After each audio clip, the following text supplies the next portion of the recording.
Je vous l'annonçais en titre, dans les transports en Côte d'Ivoire, malgré la législation en vigueur, des automobilistes et transporteurs utilisent du gaz butane comme carburant. Revendeurs et chauffeurs évoquent diverses raisons qui expliquent la continuité de ce trafic, une situation qui inquiète une bonne partie des populations, comme nous le montrent Brice Niawa et Tanguy Conan. Bonois, ville de la région du Sud Comoé. Ici, la majorité des taxis communaux peints en vert jaune ne fonctionnent ni avec l'essence, ni avec le gasoil. Plus de 90% des chauffeurs disent utiliser le gaz butane pour leur véhicule. Souvent, si on utilise l'essence, on ne gagne rien. Le gaz, souvent on peut aller à la maison au moins à 2 000 francs, 4 000, 5 000. Voilà pourquoi on utilise le gaz. On sait que bon, ce n'est pas légal, mais à l'utilisation de la vie, on oblige. Nous oblige à faire ça.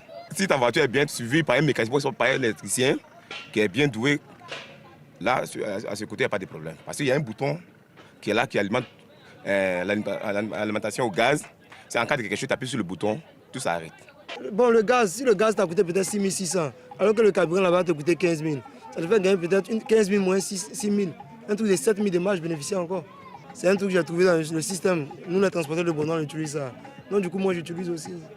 Le client, là, s'il est là, il demande d'arriver à une destination. Il arrive. Bon, le reste, il n'y a pas de souci. Ça fait 22 ans, 23 ans ici dans ce métier. Il y a des bonbonnes, on place dans la voiture, et puis la machine tire pour mettre dans la voiture. Comme fait à la pompe, là, c'est la même chose. Avant de faire cette activité-là, il faut être formé d'abord. Un mal nécessaire pour les usagers de la ville de plus en plus inquiets. Il faut que le carburant puisse nous servir, mais pas le gaz dans le transport. Parce que c'est un risque aussi. Moi, dans les taxis, mais d'une part, on a peur pour nous, mais notre sécurité. C'est un danger, puisque à Bonois, ici, beaucoup de familles en ont fait les frais.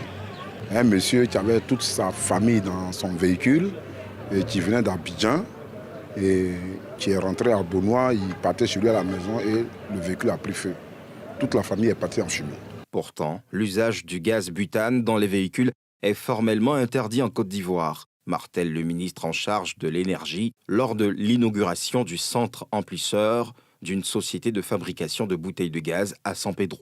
Le transvasement des bouteilles de gaz dans les réservoirs des taxis, des réservoirs des voitures, crée beaucoup d'incidents et beaucoup d'accidents. Je veux le rappeler, ces pratiques sont dangereuses et portent atteinte aux populations, à la vie des populations. Ces pratiques sont formellement interdites. Il ne faut pas le faire, c'est dangereux. Le gaz, il est prévu pour la consommation domestique, pour son usage à la maison, pour faire la cuisine. Il n'est pas prévu pour faire le transport, pour être utilisé comme combustible des voitures, des taxis. Le vendredi 23 avril dernier, un véhicule utilisant du gaz butane à la place de l'essence a fait 3 morts et un blessé grave dans la commune d'Atekobé.